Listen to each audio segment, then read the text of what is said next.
ይህን ቪዲዮ እስቲ አይተን እንመለስ። እየሞከርኩኝ ነው። እጅግ በጣም መነጋገሪያ ሆኗል። ስለሱ እንነጋገራለን። ሱራፌል መኪናውን ተሸለመ። ፖፑላር ኤሌክትሮኒክስ ቃሉን አክብሯል። ስለዚህም የተወሰነ ሀሳብ የምሰጣችሁ ይሆናል። በሶስተኛ ደረጃ መርካቶ ውስጥ ፌስታል ጠፋ፣ እልም ዜሮ። ስለዚህ የምንወያያለን። በመጨረሻም ለአንዲት ሴት 2 ጊዜ ሽማግሌ ተላከ። በጣም አነጋጋሪ የሰሞንኛ ክስተት ነው። በእነዚህ ጉዳዮች ላይ ዛሬ ሀሳብ ሰጣችኋለሁ። እስከ መጨረሻ አብራችሁን ቆዩ። ሰላም። በሰሞንኛ አነጋጋሪ ጉዳዮች ተመልሻለሁ። ወደ መጀመሪያ አነጋጋሪ ጉዳይ ስንመጣ ይሄ ቪዲዮ ነው። ያሲኖ ወይም ኮሜዲያን ያሲኖ በሚል ስም ነው የሚታወቀው። በነገራችን ላይ ያሲኖ ብሔራዊ ቲያትር ላይ ፕሮግራም ስናዘጋጅ ከሊቅነት ጋር የተገናኘ ማይንድሴት ጋር ጋብዤው እንግዳ ሆኖ የሚገርም የኮሜዲ ስራውን አቅርቧልኛ ከኔ ጋር አብሮ ሰርቶ ነበር። ይሄ ሰሞኑን የለቀቀው ቪዲዮ እጅግ በጣም አነጋጋሪ ሆኗል። ብዙ ኢትዮጵያውያን ሼር እያደረጉት ይገኛል። ምክንያቱም ህመማችንን ቁስላችንን ቆሰቆሰብን እያሉ ነው ሁሉም። እኔም እጋራለሁ ሀሳቡንና እዚህ ቪዲዮ ላይ እንግዲህ አጠር አድርጌ ላሳያችሁ። መጀመሪያ እየሞከርኩኝ ነው ትላለህ። እየሞከርኩኝ ነው ያንተን ቤት ከልከፍል እየሞከርኩኝ ነው። የልጆች ትምህርት ቤት ከፍል እየሞከርኩኝ ነው። ቪዲዮ ላይ እንግዲህ ያሲኖ የሚያጋራው የቤት ኪራይ እንደደረሰበት አከራዩ ይነግረዋል። እንደደረሰበት ብቻ ሳይሆን 1 ወር በላይ እንዳለፈውና 2ኛ ወር እንደመጣና የሁላችንም ቻሌንጅ ነው የቤት ኪራይ። እንደው ይገርመኛል አንዳንዴ እዚህ ምድር ላይ ለምን እንደምንከፍል ለመኖር። በነገራችን ላይ ብንከፍለው ብቸኛ ፍጥረታት እኮ ሰዎች እንታውቃላችኋል። እየከፈልን ነው የምንኖረውና የቤት ኪራይ እንዳለፈበት ይነግረዋል። ያሲኖም ሽምቅቅ ብሎ ሲወጣ ምናምን ነው የሚታየው ቪዲዮ ላይ እና በሰዓቱም ያንንም ሊያደርግ የነበረው ሲወጣ ሰውየው ሲናግረው የመለሰበት መንገድ ነው በጣም የብዙዎችን ልብ የነካውና እየሞከርኩ ነው የሚለው።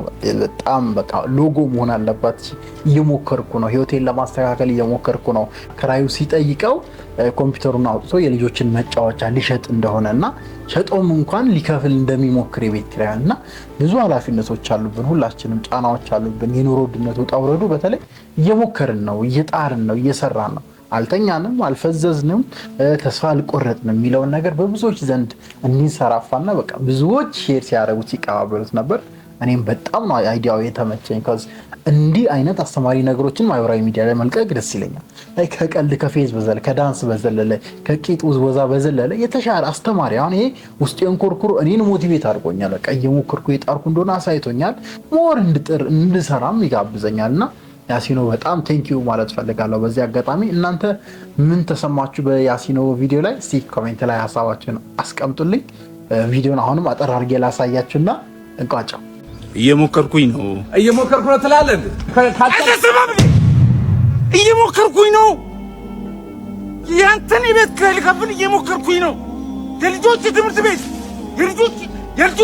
ቤት ከፍል እየሞከርኩኝ ነው። በጣም ስሜታዊ ያደርጋል። ሁላችሁም ውስጣችሁ እንደተነካ አምናለሁ። እዚህ ደረጃ ላይ ያላችሁ ሀሳባችሁን ኮሜንት ላይ አስቀምጡልኝ። ወደ ሁለተኛ ሀሳብ እንምጣ። ሁለተኛው ሰሞንኛው ጉዳይ እንግዲህ ፖፑላር ኤሌክትሮኒክስ ነው። ፖፑላር ኤሌክትሮኒክስ እንግዲህ ለአርቲስት ሱራፌል የመኪና ቃል ገብቶለት ነበር። ብዙዎቻችሁ ፎሎ አድርጋችሁ እኔን ጨምሮ ፎሎ አስደርገን ቪዲዮ ሰርተን ይኸው ለዚህ ያብቅተነዋል። በፒያሳ በነበረው ፕሮግራም ብዙ እንግዶችን ቲክቶከሮችን ጋብዘው የመኪና ሽልማቱን አስረክበዋል። ከ3 ሚሊዮን ብር በላይ የሚያወጣ ቢዋይዲ መኪና እንግዲህ አርቲስት ሱራፌል ተሸልሟል። ፖፑላር ኤሌክትሮኒክስም ቃሉን ጠብቋል። መረዳዳት፣ መተሳሰብ እርስ በርስ በጣም በዚህ ነገር ያየሁት እኔ ኢትዮጵያውያን ለአንድ ዓላማ ስንቆም፣ ለሰላማዊ ለፍቅር ዓላማ ስንቆም ምን ያህል እንደምንደጋገፍ በጣም ያየሁበት ነውና እኔም ሊቅነት ዋና ዓላማ ይሄ ነው። በቃ መረዳዳት ውስጥ መተሳሰብ ውስጥ አቅምን ችሎታን መጠቀም አእምሯችንን በደንብ ማየት የሚያጋጩንን ነገሮች ሰላማዊ በሆነ መልኩ ዲስከስ በማድረግ ብቻ እንደሰለጠነ ማህበረሰብ የሰለጠነ ትውልድ የሰለጠነ ሀገር መገንባት ነው የኔም ዓላማ። ሊቋ ኢትዮጵያ በነገራችን ላይ 2063 ላይ እንስራት ምላት ሊቋ ኢትዮጵያ ነች። የሚረዳዳ የሚተሳሰብ ኑሮን ያሸነፈ በፕሮዳክሽን በምርት ሀገሪቱ በቂ እንድትሆን ከራሳችን አልፈ ሌሎችን ምንረዳ ሀገር እንድንሆን። ምክንያቱም ሁሉም ነገር አለን፣ ሪሶርስ አለን እና ፖፑላር ኤሌክትሮኒክስ ይሄን አሳይቷል። ቃል የገባውን በቃሉ መሰረት ፈጽሟል። ሱራፌል እንኳን ደስ አለ። በዚህ አጋጣሚ አዶናይ አሪፍ ስራ ነው የሰራው፣ በርታ፣ አሁንም ለሌሎች መድረስን አታቁም የሚል መልእክት አሳልፋለሁ።